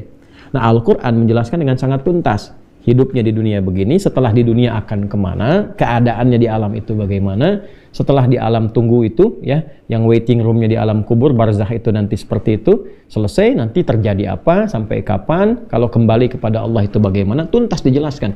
Bukan cuma alamnya, bukan cuma kehidupannya, sampai bekalnya rinci. Nah, sekarang tinggal dikomparasikan saja. Ya, di Islam ada begini, kalau ingin memperkuat keislaman silahkan dicari. Ada nggak di kitab-kitab lain menjelaskan seperti itu rinciannya, sampai dengan dipandu dari yang paling simpel yang paling kompleks. Ya, kita punya satu panduan dari bangun tidur sampai tidur lagi, lengkap sekali dijelaskannya. Ya. Nah, walladzina kafaru, adapun orang-orang yang masih tetap mempertahankan diri, menutup dirinya untuk tidak beriman, ya, plus juga tadi kaitan dengan Al-Quran, dengan pedoman kehidupan, ya, dia tidak meyakini itu, wa kadzdzabu, dan juga ada yang mendustakan, mengekspresikan, ya, ketidakyakinannya terhadap Al-Quran dengan tindakan-tindakan yang ekstrim, entah itu mengolok-ngolok, bukan sekedar mengingkari, atau bertindak provokatif dan sebagainya. Yang kekinian rasanya ayat ini relevan untuk kita dapati pembuktiannya di beberapa tempat gitu kan. Ya, kita perhatikan di Eropa kan ada semacam campaign yang saling terhubung satu dengan yang lainnya, itu pembuktian. Jadi ketika itu terjadi, ini menunjukkan bahwa apa yang Quran sampaikan benar. Tinggal nanti belajar tentang bagaimana cara meresponnya. Ya, karena Quran itu indah sekali ketika menjelaskan satu persoalan tuh, itu melihatnya sangat detail sekali. Ya, coba dilihat dulu, jangan langsung responsif. Apakah itu terhubung dengan motif-motif tertentu, ataukah memang yang diinginkan itu justru respon balik yang negatif, sehingga dengan itu jadi ada kampanye besar lagi. Nah, inilah orang Islam nih. Ya, sifatnya begini, sifatnya begitu. Nah, bagi cara elegannya bagaimana? Itu setiap ada kejadian, solusinya itu sangat luar biasa. Ya, luar biasa. Jadi dari segi perspektif hukum pun memang itu yang dibutuhkan, cara-cara elegan untuk bisa ya, mengcounter isu-isu yang tidak baik itu dengan sangat jeli sekali. Kalau ada begini, nah ini seperti ini seperti ini, responnya begini, dan hasilnya sangat sangat luar biasa ketika dipraktekkan. Justru itu menunjukkan kebenaran Islam yang boleh jadi memberikan peluang hidayah ya, untuk orang-orang yang memang belum kenal, belum tahu, menjadi tahu, dan itu menjadi jalan hikmah bagi sementara orang untuk mengenal Islam, bahkan untuk berislam. Ya. Walladzina kafaru wa kadzdzabu biayatina, dengan berbagai tanda yang telah kami tampakkan ya, kebenaran-kebenaran dan sebagainya. Saya bacakan tafsirnya. Saya di sini sekarang menggunakan kitab Jami'ul Bayan, atau kita kenal dengan tafsir Imam At-Tabari ya. Untuk lebih menjelaskan dari riwayat, yakni walladzina jahadu ayati wa kadzdzabu rusuli ya, wa ayatullahi hujjajuhu wa adillatuhu ala wahdaniyatihi wa rububiyyatihi wa ma ja'at bihi ar-rusulu min al-a'lami wasyawahid ala dhalik wa ala sidqiha fima anba'at an rabbiha ya, wa qad bayyana anna ma'na al-kufri at-taghtiyah ala syai'. Seperti yang tadi saya sampaikan. Jadi disampaikan di sini, dan orang-orang yang mengingkari dengan sangat keras apa yang telah aku tunjukkan, kata Allah ya, dari berbagai pembuktian tentang kebenaran berkehidupan, ketuhanan Allah Subhanahu wa taala, diterangkan logika bertuhanan, kemudian dijelaskan dengan datangnya rasul ya, kemudian dari mulai hujjah, dalil ya, argumentasi, pembuktian yang nyata, baik itu secara nas ya, jadi ada yang akli, ada yang nakli. Yang nakli itu nas, ini nasnya Qur'annya. Silahkan diriset, kalau engkau nggak percaya Quran silahkan dicek kebenarannya, struktur bahasanya, ada nggak yang seperti itu, silahkan. Baru setelah itu kontennya kaji secara ilmiah, secara intelektual, secara akal, betul nggak seperti itu, bagaimana pembuktiannya, perjalanan sejarahnya gitu kan, ditunjukkan, lalu dikorelasikan dengan konteks kehidupan. Rububiyah namanya. Rububiyah itu bisa dicek dalam kehidupan ya, lihat langit, lihat lautan, siapa yang mencipta ini, manusia bisa desain itu nggak ya, oh ini alam semesta. Alam semesta itu apa? Alam semesta itu kan tempat kita berkehidupan. Alam itu kan bahasa Arab namanya tanda. Kenapa disebut alam? Karena Tuhan memberi tanda di situ untuk mengenalkan Dia pada kita sebagai makhluknya. Jadi jangan katakan misalnya ini perbuatan alam semesta. Ini alam semesta itu kok tempat kita berkehidupan. Nah, alam, ya kan, di semesta ini. Nah, alam itu dari bahasa Arab, tanda, jamaknya disebut alamin, jam'ul jama'. Ya, Allah mendeklarasikan dirinya dengan apa? Rabbul alamin. Alhamdulillahi rabbil alamin. Jadi ketika kita mengatakan alam manusia, alam hewan, alam tumbuhan, itu kan, alam langit, alam bumi, dikatakan semesta semuanya, maka di alam itu, di semesta itu ada tanda untuk mengenal Tuhan. Nah, itu poinnya. Allah tunjukkan tanda. Ya, tanya, kalau kita ngaji Quran lebih dapat lagi. Kamu lihat langit, kamu sadar nggak yang mencipta langit itu siapa? Tanpa tiang, dengan keindahan segala rupa. Bisa wujud begitu. Ya kan? Bahkan wa fi anfusikum afala tubsirun, bahkan dari kamu sendiri. Siapa yang mencipta sehebat sedahsyat itu? Ya, bagaimana kita bisa jawab, gitu kan? Nah, ini nggak mungkin kecuali ada ya satu sosok, satu zat yang di luar ya kesamaan dengan sifat-sifat manusia atau sifat alam itu sendiri. Apa itu? Khaliqul alam, Rabbul alam, ya Rabbul alamin, ya pencipta semuanya, perawat semuanya. Nah, itu tanda-tanda yang kita dapatkan dari analisis kehidupan ya, dari yang nampak, daratan, lautan ya, sampai kemudian di gurun dimanapun, sampai di udara. Nah, menunjukkan kita sadar bahwa ada pencipta ini semua. Itu disebut rububiyah namanya. Disebut apa? Rububiyah. Inna fi khalqis samawati wal ardi wa ikhtilafil laili wan nahari la ayatil liulil albab. Nah, orang yang mampu menangkap itu esensi keberhidupan itu disebut dengan ulul albab namanya. Itu ada di Quran surah ke-3 ayat 190. Baik. Nah, ada orang-orang yang sudah ditampakkan semua itu, dianalisis sampai kadang-kadang yang benar nyatanya. Misal, Quran berbicara tentang Firaun. Bagaimana ditenggelamkan di lautan, pembuktiannya bagaimana dan sebagainya. Jasadnya ditemukan muminya. Dan sepakat, ilmuwan sepakat ketika ditemukan itu ada kandungan-kandungan garam yang menunjukkan dia tenggelam di lautan dan sebagainya. Sifat-sifatnya sama persis disampaikan oleh Al-Quran. Jadi ada yang tertuliskan di dalam mushaf di Al-Quran, ya jelas kita temukan. Nanti ada pembuktian dalam konteks kehidupan kita. Pembuktiannya sudah nyata. Nah, itu yang disebut dengan ada hujjah, ada adillah. Ada hujjah, ada adillah. Ada hujjah, ada dalil. Ini ada nih pembuktiannya.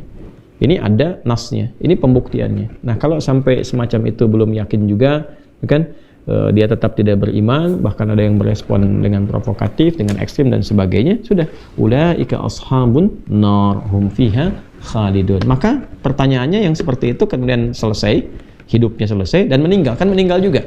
Jadi yang mohon maaf, yang baik meninggal, yang tak baik juga meninggal, semua manusia kan meninggal. Nggak ada yang bertahan sampai sekarang. Semua apa? Meninggal. Nah, sekarang saat meninggal itu bagaimana keadaannya? Kan harus dijawab. Kan harus ada jawaban kan? Islam memberikan jawaban seperti apa dalam konteks keislaman. Nah, di sini Islam datang dengan jawaban. Islam datang dengan apa? Jawaban. Di dunia kan kita selesai nih. Materi selesai, sebagainya. Pertaruhan kita kan keyakinan kita. Ini yakin kan setelah kehidupan, setelah kematian ada kehidupan lagi? Yakin nggak? Nah, keyakinan itu kan iman. Nah, kita sudah mendapatkan semua keterangan tadi, punya keyakinan, kita kerjakan. Ada yang nggak yakin dengan itu, dia punya konsep lain atau cara pandang lain, silahkan, nanti dipertaruhkan. Nah, dalam Islam, pada orang-orang begini, itu apa jawabannya? Maka Quran menyampaikan, ulaika ashabun nar. Ya Allah mesti adil, mesti adil. Bagaimana keadilan Allah diterapkan di sini? Bagi orang-orang yang benar bertugas dengan keimanannya, kan? Di dunia dia bertugas karena iman, kehidupan dijalani dengan iman, wafat karena iman, kan? Wala tamutunna illa wa antum muslimun, dia patuh, dia taat kepada Allah, dia jaga imannya, maka pulang dengan imannya itu dia mendapatkan ini. Ya, jannah. Dari mana itu bisa kita dapatkan keterangannya? Al-Baqarah ayat 25 yang pernah kita kaji. Quran surah kedua ayat 25. Itu dijelaskan sangat terang dari mulai iman, hubungan nanti dengan amal soleh. Amal soleh itu nama umum untuk ibadah, muamalah, dan akhlak. Ketika digabungkan karena Allah, dikerjakan karena imannya, maka amal berubah jadi soleh. Ya, jadi amal itu tadinya netral. Amal itu netral, mau baik juga netral. Ya, Anda memberi orang lain misalnya makanan, itu kan baik kan? Nah, itu masih amal tuh. Tapi ketika dikerjakan karena dorongan iman, iman saya yang menyuruh saya berbuat seperti itu. Ya, saya diminta bersedekah karena yakin dengan iman, maka amal itu disifati dengan saleh. Ya, dari mana konstruksi itu? Quran surah ke-103 Al-Asr, wal 'asr, innal insana lafi khusr illa alladziina amanu wa 'amilus shalihat. Ketika iman itu mensifati mendorong amal, maka amal punya sifat baru namanya saleh. Nah, ketika amal menjadi saleh, maka diberikan nilai-nilai, itulah yang disebut dengan ajrun. Bahasa kita yang disebut pahala. Maka perbuatannya menjadi nilai perbuatan yang berpotensi dapat pahala, disebut hasanah. Setiap perbuatan baiknya dapat 10. Di mana ditemukan? Quran surah berapa? Ke-6 ayat berapa? 160. Ya. Man jaa'a bil hasanati falahu asyru amsalihha. Siapa yang mengerjakan satu perbuatan punya nilai soleh di dalamnya dapat 10. Nah, 10 ini yang dimaksud dengan pahala ajrun. Lahum ajrun ghairu mamnun, ajrun kabira, ajrun hasana. Tuh, kita baca surat Al-Kahf kan? Ya kan? Alhamdulillahilladzi anzala apa? Ala 'abdihil kitaba wa lam yaj'al lahu iwaja qayyima. Kemudian apa? Liunzir ba'san syadida. Kemudian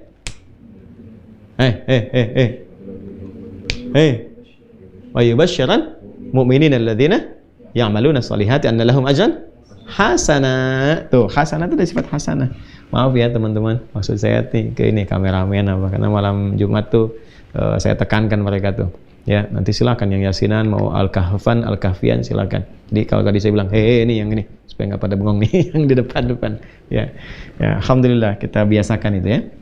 Ajrun hasanah dikonfirmasi lagi. Nah, ini nanti yang terkumpulkan, diakumulasikan. Ini yang dibawa nih, bawa pulang. Nanti konstruksinya di sini.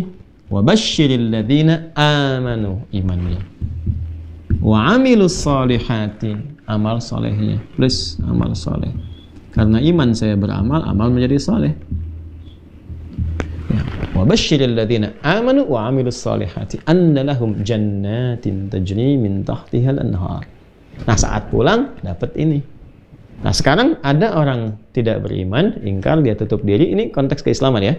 Kemudian otomatis nggak disebut amalnya sebagai soleh, amal saja. Ya, tahu dari mana? Misal Quran surah ke-25 ayat 23. Quran surah 25 Al-Furqan ayat 23. Ini ada orang memilih nggak beriman misalnya. Ya, dia menutup dirinya, kufur, orang yang disebut dengan kafir. Dia memilih diri untuk tidak beriman. Tapi dia berbuat baik di dunia misalnya. Nah, bagaimana jawabannya? Islam datang lagi dengan jawaban yang sangat elegan. Wa qadimna ila ma 'amilu min amalin. Nah, karena dia berbuat dalam konteks kehidupan di dunia, tanpa iman kami balas di dunia. Kan? Faja'alnahu haba'an manthura. Maka di akhirat, karena tidak ada iman, nggak ada standar tuh. Ya kan? Nggak bisa jadi amal soleh, jadi amal saja. Kan ingat, ya saat pulang ke akhirat itu, ya konstruksinya kan berbeda dengan dunia, dimensinya tidak sama. Kan kita itu meninggal, misalnya meninggalkan dunia, ya karena kita punya keyakinan tadi kan, ada kehidupan setelah kematian. Maka persiapannya apa? Saya tuh siap-siap karena iman saya. Jadi yang dipertaruhkan keimanannya saat pulang. Nah, dia nggak pakai iman tuh. Di dunia aja dia beramal. Karena dia beramal di dunia, amalnya nggak bisa disebut saleh. Amal saja karena tanpa iman. Wa qadimna ila ma 'amilu min amalin, salehnya nggak ada di situ. faja'alnahu haba'an manthura. Maka di akhirat nggak bisa dinilai. Ya, kalau dinilai menjadi tidak adil di situ. Kenapa? Karena yang satu pakai iman, satu nggak pakai iman, nggak ada keadilan di situ. Dia nggak yakin dengan apa yang disampaikan di Quran, dia nggak yakin, dia cuma mengerjakan ya dengan konteks dunianya. Allah balas dengan dunia karena rahmannya Allah. Di akhirat tetap keadilan berlaku. Jadi poinnya. Nah, bagi orang-orang yang memilih tadi untuk kafaru dan wakadzabu, ini yang ekstrim dan sebagainya. Bagaimana ini? Nggak bisa di jannah juga kan? Nggak bisa di jannah, nggak bisa disamakan. Maka mesti ada tempat lain. Ya, mesti ada tempat lain.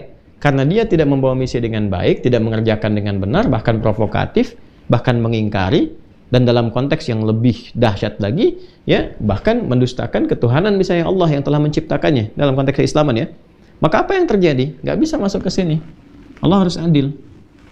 Masuknya ke tempat selain ini. Disebut an-nar. Ulaika ashabun nar. Maka nggak bisa ke sini, nggak bisa masuk. Yang ada ke tempat ini, di nar. Ya kan? Nah, itu kan konsekuensi logis ya kan? Ya kan? Kalau Anda mendapati sesuatu yang baik, tempatkan di tempat yang baik kan? Yang tidak baik, tempatkan di tempat yang tidak baik kan? Ya, atau lawannya. Nah, di akhirat itu cuma dua tempatnya, imma jannah atau nar, imma surga atau neraka. Jadi kalau nggak ke surga ya ada di sini. Ya, kecuali yang tempat transit disebut dengan a'raf itu yang seimbang amal baik dan buruknya dan masih ada iman di dalamnya. Ya, ini poinnya. Maka ada ulaika ashabun nar. Dan saat masuk neraka pun itu Allah masih menerapkan keadilannya. Ya. Dia tanpa iman masuk ke sini. Ashab itu kan teman lekat yang tidak pisah. Ya, jadi kalau benar-benar nggak ada iman, ya itu lama di sini terus, ya tidak pisah, artinya abadi. Ya, khalidina fiha an-nar, saya turunkan di sini.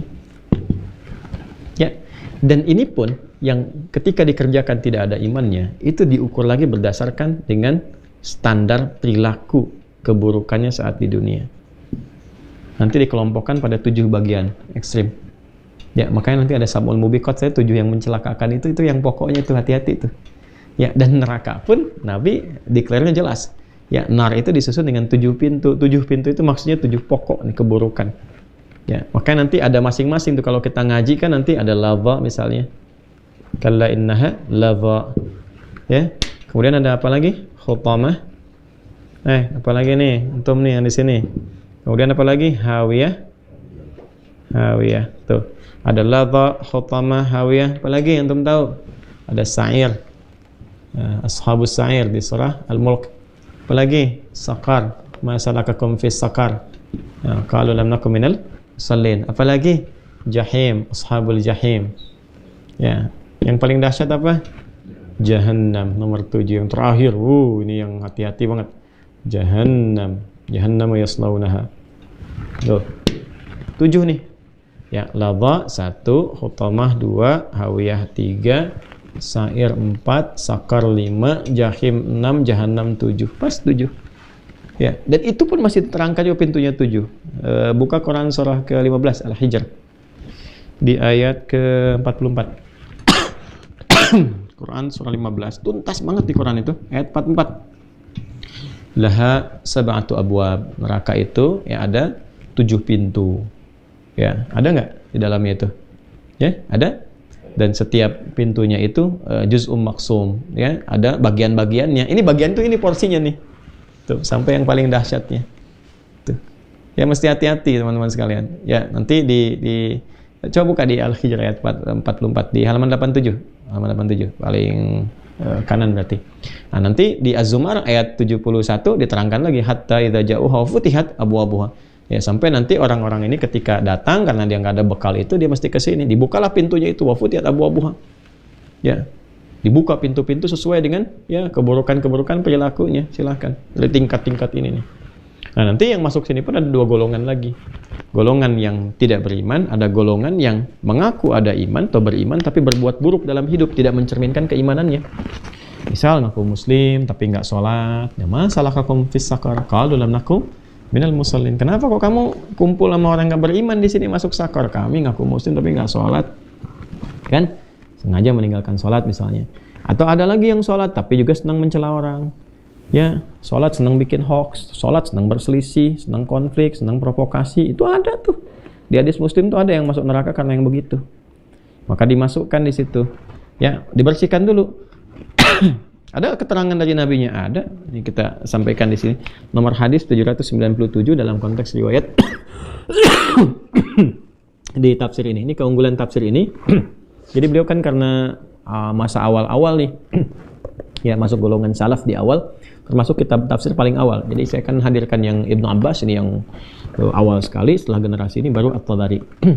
Ya kalau Ibnu Abbas kan di eranya orang sudah banyak paham Quran, sudah banyak mengerti, paling yang aspek-aspek muskilnya saja, kata-kata yang rumitnya. Makanya startnya ringkas. Tafsir Ibnu Abbas ini yang Tanwirul Mikbas ini ringkas sekali.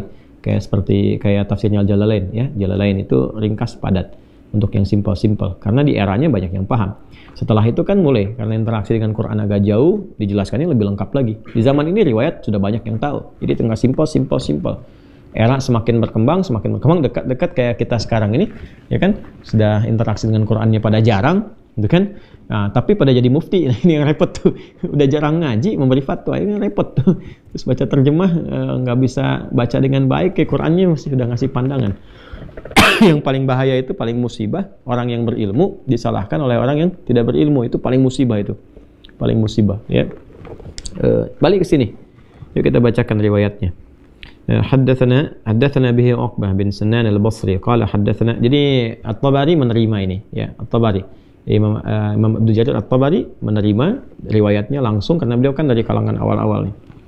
Qala al-Imam At-Tabari rahimahullahu taala haddatsana bihi Uqbah bin Sinan al-Basri, beliau menerima dari Uqbah bin Sinan al-Basri qala haddatsana Ghassan bin Mudhar qala haddatsana Sa'id bin Yazid wa haddatsana سوار بن عبد الله العنبري قال حدثنا بشر بالمفضل قال حدثنا أبو مسلم سعيد بن يزيد وحدثني يعقوب بن إبراهيم وأبو بكر بن عون قال حدثنا إسماعيل بن علية عن سعيد بن يزيد عن أبي نضر عن أبي سعيد الخدري. Wah, ini sanadnya nih.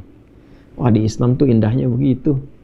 Ya, nggak boleh satu diterima sebagai informasi dari aspek keagamaan, apalagi yang terkait ibadah misalnya, apalagi akidah, kecuali ada transmisi periwayatnya. Dan itu diseleksi orang-orangnya secara selektif.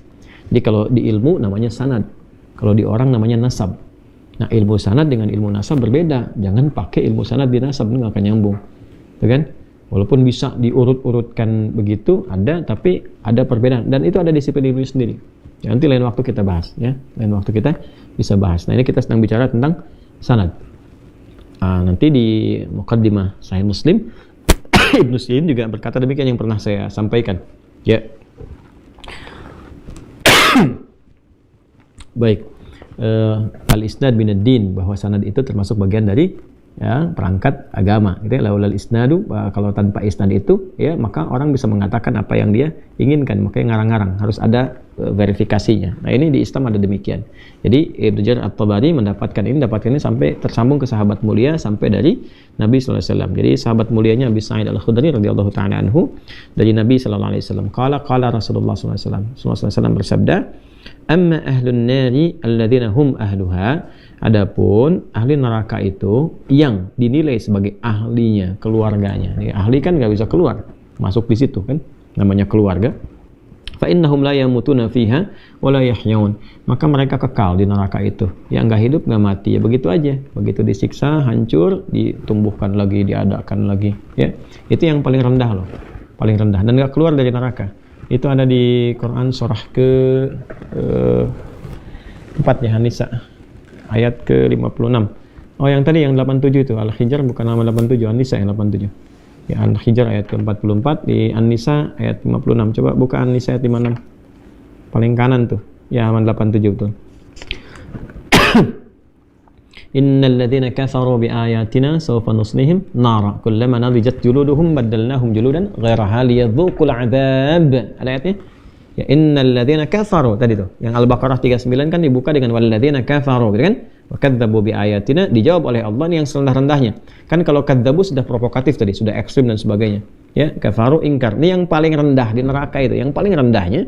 Nabi tadi sampaikan la yamutuna fiha wa la yahyaun. Ya, la yamutu wa la yahya. Ya. Jadi Ini sudah nggak hidup, nggak mati. Artinya apa? Disiksa sampai habis, sampai gosong, sampai macam-macam, selesai. Itu dihidupkan kembali. Ya, artinya dihidupkan tuh ditata seperti baru lagi, seperti awal lagi, untuk merasakan hal yang sama. Maka Allah sampaikan, innalladzina, sungguh aku tegaskan orang-orang yang kafaru, mereka ingkar sejak kehidupan di dunia, nggak yakin dengan keadaan yang aku jelaskan tentang akhirat, ya, tentang alam kubur sebelumnya.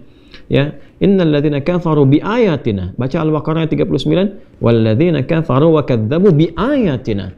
Sekarang dikeluarkan dulu yang terendahnya, kadzabunya dikeluarkan dulu, ya, ditetapkan yang kafarunya dulu, yang kadzabu dihindarkan dulu. Karena kadzabu itu kan sudah ekstrim. Nah, sekarang diambil titik yang paling rendahnya tapi dia kufur. Kadzabunya dikeluarkan, dimasukkan kafarunya. Innalladzina kafaru biayatina. Ya, Masya Allah. Allahu Akbar. Ini kan yang Al-Baqarah ayat 39, Quran surah 2 ayat 39. Ini kan walladzina kafaru wa kadzdzabu bi ayatina. Ya, tina. Ya kan? Nah, ini kan kita nggak bisa samakan. Jadi ada yang kafaru saja, ada yang kafaru dan kadzdzabu. Ya, kalau kafaru saja dia ingkar kan dengan Quran, dengan berbagai hal, imannya dia ingkari, sudah, kan? Nah, ini ada yang kafaru dan kadzdzabu, sudah ingkar, dia provokatif, dia bertindak ekstrim dan sebagainya. Maka oleh Quran dipisahkan dulu. Nih, yang walladzina kafaru, kafaru saja tanpa kadzdzabu. Jadi turunlah Quran surah keempat ayat 56. Innalladzina kafaru bi ayatina. Tuh, silakan bandingkan. Walladzina kafaru wa kadzdzabu bi ayatina. Yang kafar saja tanpa kadzdzabu dijawab di Quran surah 4 ayat 56. Innalladzina kafaru bi ayatina saufa nuslihim nar. Golongan yang pertama yang kufur saja, ya, walaupun dia tidak bertindak provokatif, tidak ikut tindakan ekstrim, tapi dia menjaga kekufurannya sampai wafat, tidak beriman. Ya kan? Sudah gitu kan? Maka apa yang terjadi? Walaupun dia dapat masuk ke dalam nar itu, tetap serendah-rendahnya saufa nuslihim nar, ditarik ubun-ubunnya, dicelupkan ke neraka. Ya. Nah, cara mencelupkan begini. Celupkan selalu begini kan? Kalau bikin teh celupkan begini. Ya, masukkan, angkat kan begitu kan? Ya, nggak dicelupkan kan nggak begitu saja. Celupkan kan celup, angkat. Nah, itu begitu dicelupkan, kullamaa nadijat juluduhum, begitu dicelupkan hancur semua tubuhnya. Dan kulit-kulitnya. Kenapa disebutkan kulit? Karena kulit itu indera perasa yang paling pekat.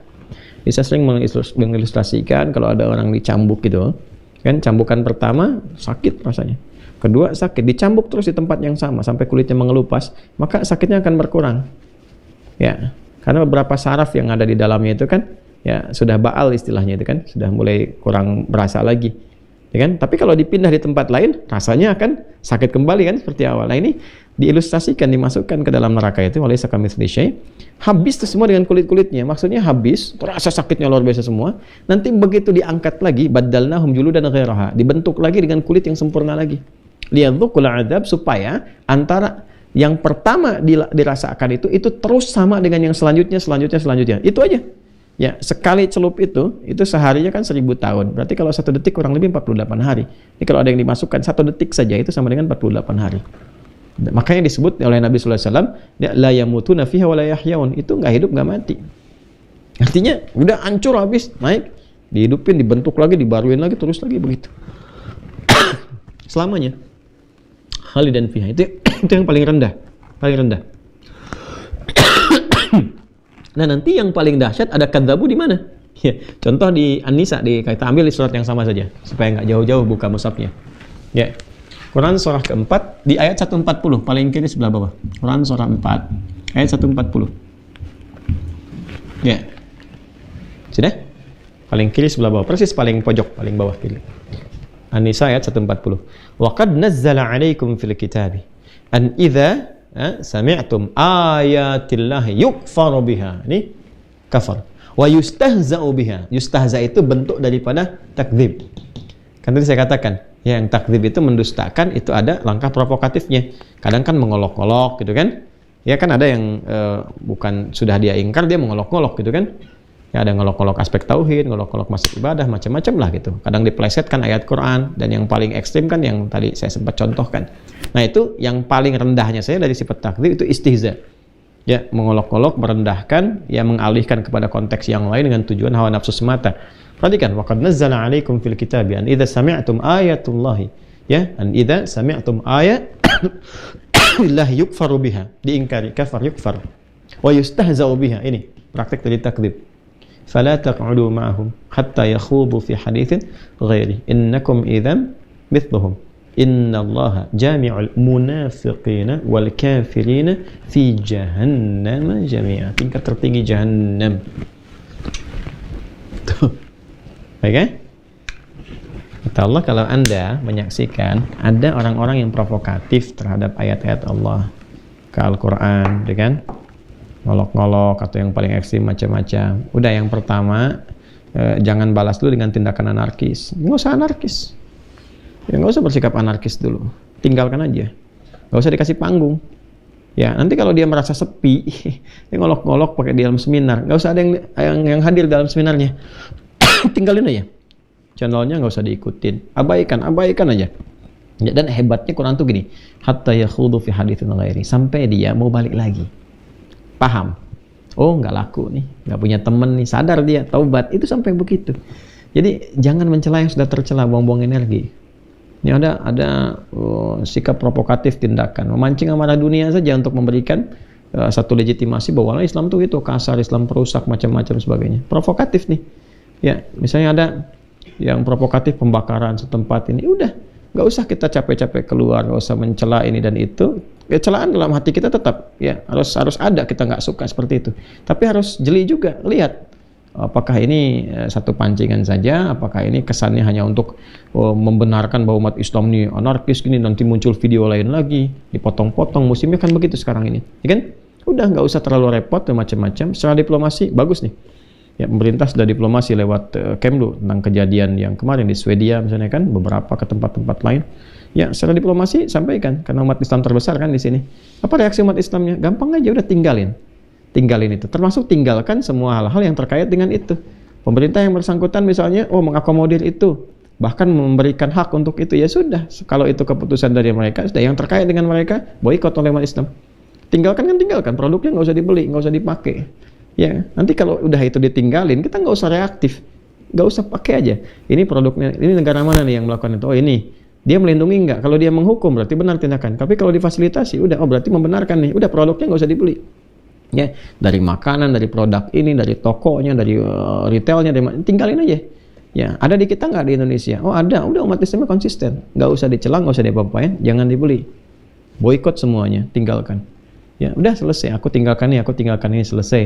Nah, ini dampaknya seperti ini, sehingga mereka merasakan hatta yakhudu fi haditsin ghairi. Ya, sampai mereka merasakan bahwa tindakan itu nggak benar. Oh, ini merusak nih. Satu orang ini melukai perasaan banyak orang di muka bumi ini, gitu kan, dan ini merusak, ancaman terhadap konteks harmoni, konteks negara, macam-macam. Lama-lama kan muncul undang-undang melarangnya, dan kita nggak usah keluar banyak energi pada hal demikian. Nah, itu sangat logis gitu, untuk bisa dilakukan sebagai ekspresi yang benar, yang wajar, ya. Dan itu nggak usah banyak diskusi, banyak komentar, banyak debat, tidak perlu. Dan tujuannya itu bukan untuk mencela, untuk merendahkan, atau misalnya untuk membangun permusuhan, tidak, untuk memberikan satu sinyal bahwa ini nggak bagus. Yang seperti itu. Jadi kalau ada seminar macam-macam, ngolong-ngolong, tinggalkan. Ada buku nggak jelas, tinggalin aja. Kalau nggak laku juga nanti penerbitnya nggak akan terbitin lagi, selesai. Orang ini beresiko, kalau nggak tobat dia terancam di akhirat. Ya. Nah, siapa orang-orang itu? Cuma dua golongan. Ya, tadi kafaru wa kadzabu. Ada yang ingkar dan provokatif, ekstrim. Atau yang kedua munafik. Ya, dia ada yang mengaku muslim, mengaku di lisannya, tapi memang profesi yang dia pilih bekerjanya selama berkehidupannya seperti itu. Nanti orang-orang demikian ditempatkan ke tempat yang paling dahsyat. Dinarnya apa itu? Jahannam. Ya, bahkan nanti kalangan munafikin itu tempatnya yang terdalam, karena dia mengaku muslim tapi menjelek-jelekan agamanya sendiri. Bahkan juga bukan cuma menjelekkan, dia menista Qurannya sendiri yang dia yakini, gitu kan, ya. Tapi keyakinannya itu cuma keyakinan artifisial saja, pura-pura saja. Maka apa yang terjadi? Ya, innal munafiqina fid darkil asfali minan nar. Ya, sungguh orang-orang munafik itu ada tempatnya yang terdalam. Makanya didahulukan sebelum kafir. Innallaha jami'ul munafiqina wal kafirin. Munafik, kafir. Fi jahannam jami'a. Di jahannam. Nah, ini jawaban dari apa yang disampaikan di Quran surah ke-2 Al-Baqarah ayat 39, walladzina kafaru wa kadzdzabu bi ayatina ulaika ashabun nar hum fiha khalidun. Ya kan? Nah, di tempatnya di neraka, ini golongannya. Lalu bagaimana dengan golongan yang beriman, ya, tapi dia juga tidak mengimplementasikan imannya dengan baik, artinya masih ya sholat tapi maksiat, ya STMJ kan, sholat terus maksiat jalan, gitu kan. Nah, kemudian apalagi misalnya ya ada yang masih korupsi, sudah juga disadarkan, diketahui, dihukum, ya masih juga korupsi juga misalnya, atau masih mengendalikan dengan cara yang nggak benar, udah narkoba, Allah sayang-sayang tuh ditangkap, diperbaiki, direhab, ini ya di lapas masih mengendalikan lagi misalnya macam-macam tuh, sampai dia wafat nggak tobat bisa, misal yang seperti itu, ya. Dalam sisi ini bagaimana? Kalau dia mengaku muslim tapi dia tetap bermaksiat dan sebagainya, jangan disalahkan keislamannya. Saya sering katakan kalau peci nggak masuk kepala, jangan dipotong kepalanya, sesuaikan pecinya. Jadi jangan diukur dengan ya orangnya, diukur dengan praktek ajarannya, bagaimana mempraktekannya, ya kan? Ya, ajaran Islam itu benar, simbol-simbolnya aja kan simbol kebenaran, simbol kebaikan. Buktinya apa? Penjahat itu kalau seburuk-buruknya tetap kalau pas masuk persidangan pakai peci kalau laki-laki, pakai jilbab kalau perempuan. Itu menunjukkan fitrah bahwa apa? Jilbab membawa kebaikan, peci membawa kebaikan. Cuman orang yang tidak baik, itu problemnya. Ya itu yang kadang-kadang bikin sebel gitu kan dalam konteks tertentu. Kalau tobat ya alhamdulillah, tapi kadang-kadang sifat untuk mencari iba dari hakim atau menarik perhatian, tapi sekaligus membuktikan fitrah. Bahwa pada fitrahnya itu cenderung pada kebaikan. Itu poinnya gitu kan. Nah, nanti ada yang mengolok-olok pada konteks itu, diolok-olok dan sebagainya. Maka bagaimana jika ada orang muslim Islam bermaksiat seperti itu? Nanti ditimbang di akhirat. Ya, kalau misal 40,99 itu kan ini amal baik. Tapi 50,001 itu amal jelek. Jadi solehnya 49,99 itu sudah plus dapat macam-macam, ditambah sunnah, tambah segala rupa gitu kan, dan kurang layak dapat nilai-nilai kebaikan yang lain. Maka berlaku keadilan Allah, 0,01-nya harus dibersihkan dulu. Maka apa komen Nabi sallallahu alaihi wasallam? Ya, walakinna aqwaman asabathumun nar bi khatayahum aw bi dhunubihim fa amatatuhum imatatan hatta idza saru fahman udhina fi syafa'ati. Ada golongan orang-orang yang beriman tapi di dunianya banyak berbuat maksiat, banyak salah, banyak mengumpulkan dosa dan enggak sempat mentaubati itu. Ya, cuma ada bekal dia keimanan di dalamnya, pernah dipraktekkan beberapa dalam kehidupan, pernah sholat, pernah macam-macam, terus berlumur maksiat, nggak sempat taubat, dia meninggal. Maka dicuci dulu tuh keburukannya itu. Fa'amatathum imatah. Jadi kalau yang tadi itu yang tidak beriman dan tidak beriman provokatif itu abadi, nggak hidup, nggak mati. Kalau yang ini dihukum di neraka sampai wafat, sampai habis maksudnya. Yang tadi dicelupkan juga nih. Celupkan sampai apa? Hatta idza saru fahman, sampai gosong kayak arang kata dia. Jadi setelah gosong kayak arang selesai itu. Meninggal segala rupanya, udzina fi syafaati, maka diizinkan mendapatkan syafaat. Diizinkan, kata Nabi, mendapatkan syafaat. Allah nanti perintahkan. Nanti kan sangat viral sekali di hadis Muslim, di hadis syafaat kan di akhir itu ada. Ya. Ketika Nabi sedang sujud mohon kepada Allah kan, ya, kata Allah Subhanahu wa taala menyatakan dalam hadis qudsi, idfarasak sal tu'ta. Ya, dan Muhammad SAW angkat kepalamu dari sujud. Engkau minta, engkau akan diberi. Maka Nabi meminta syafaat ya kepada Allah Subhanahu wa taala untuk diberikan kepada umat Rasulullah sallallahu alaihi wasallam, dan semoga kita termasuk bagian dari yang mendapatkan syafaat itu. Makanya rajin salawat. Ya Allahumma shalli ala sayyidina Muhammad, shalli ala sayyidina Muhammad. Rajin salawat. Malam Jumat, tiap hari, tiap waktu rajin salawat.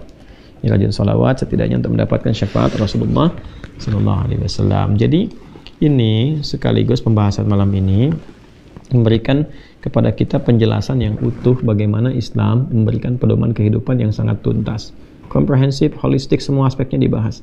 Ini menunjukkan kebenaran dalam ajaran Islam, kebenaran konsep-konsep juga, baik itu konsep ketuhanan, konsep ibadah, muamalah, interaksi sosial, sampai konsep kehidupan. Menunjukkan sisi kebenarannya, tinggal kembali kepada kita masing-masing. Dan elegannya pun dalam konteks kita beriman dan yakin itu tetap kita diminta oleh Quran untuk toleran satu dengan yang lainnya. Lakum dinukum waliyadin. Menghormati apa yang orang lain yakini. Tidak perlu memaksakan, silakan orang bertanya, jelaskan. Ya, kemudian saling berargumentasi dengan cara yang baik, tidak saling mencela. La ikraha fiddin, bahkan tidak ada paksaan. Jangan pernah memaksa orang, hanya menjelaskan. Ya, itu satu hal yang sangat indah yang bisa kita dapati dan tinggal kita mempraktekkan dalam kehidupan itu semua. Ini yang bisa kita bahas teman-teman sekalian di pertemuan malam hari ini. Terima kasih doa-doanya. Alhamdulillah Allah berikan kekuatan untuk bisa mengajar malam hari ini. Semoga Allah sehatkan kita semua. Ya, taqillah, takwalah kepada Allah Subhanahu wa taala. Sekira itu teman-teman sekalian, terima kasih. Mohon maaf. Semoga Allah himpun kita dalam kebaikan, rahmati kita, sayangi kita. Maafkan saya belum bisa berbuat banyak, dan mohon maaf juga kalau belum konsisten dengan baik mengamalkan apa yang saya share atau saya ajarkan. Semoga teman-teman berkenan memaafkan dan memohonkan ampunan.